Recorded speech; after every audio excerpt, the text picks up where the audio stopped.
Hi, I'm Stephen with AlbertaUrbanGarden.ca. Last week, I showed you how I installed these two shelves that I'll be using to grow throughout the winter. This top shelf takes advantage of a south-facing window, while this bottom shelf will rely on these grow lights. Grow lights come in a wide variety of products and technologies, from the very expensive and high-tech all the way down to something a little more simple like this shop light that's a little more cost-effective. On this week's episode, I'm going to show you how I selected these grow lights and how I installed them into our system. Generally, I will use my system to grow seedlings to get a head start on the summer. For this, fluorescent or CFL bulbs are more than sufficient. As a bonus, I've been able to grow hot peppers and cherry tomatoes indoors under lights like these. With natural light, you can get away with between 6 and 8 hours of direct sunlight. When using grow lights, even the best ones are not nearly as powerful as the sun, and you will want to run them for between 12 and 18 hours a day. I have selected to grow with fluorescent lights. So let's go through bulb selection. This selection criteria applies to both compact fluorescent and fluorescent bulbs, as they are almost identical, they're just in a different configuration. The T rating on bulbs is the measurement of the diameter of the bulb in eighths of an inch. Generally speaking, the lower the T number, the better it is for growing plants. The lower T rated bulbs are more able to efficiently turn power into usable light for photosynthesis. In this case, I will be selecting the T8 bulbs over the T12. Let's move on to lumens. Lumens are a unit of measurement that describes the amount of visible light hitting a square meter area. As plants generally use the blue and red spectrum that is not well represented in visible light, this unit is not as useful as others when purchasing grow lights. Watts is quite simply the amount of electricity the bulb takes and converts to light. When selecting your bulbs, the rule of thumb is the higher the watts, the better it is for growing plants. Kelvin rating, or color temperature, is a very important rating for growing plants.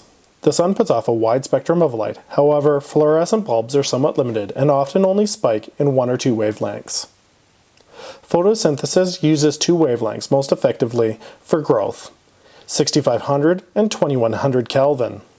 This is not to say that plants can't use other wavelengths, however 6500 and 2100 wavelengths are going to be converted at a much higher rate into sugars than other wavelengths. Unfortunately, most fluorescent tubes do not have a Kelvin rating on the package, but they do usually have a color temperature. If you select lights marked as warm glow, that is usually around 2100 Kelvin, and cool white is usually around 6500. Usually I alternate bulbs between 6500 and 2100. This year I purchased 2 bulbs around 6500 and 2 Philips plant growing bulbs that are said to put off wavelengths of light near 2100 and 6500. Now that you have selected your bulbs, it's time to find a ballast or fixture.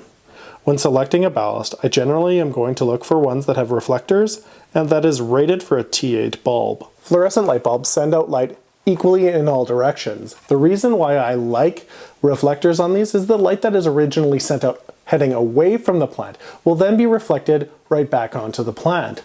Similarly, if you've got a wall in behind that's white, it will be much more efficient at reflecting back the light than, say, something like a mirror. This will overall improve your efficiency of photosynthesis by at least a little bit. Installing the lights on my grow shelf is fairly simple.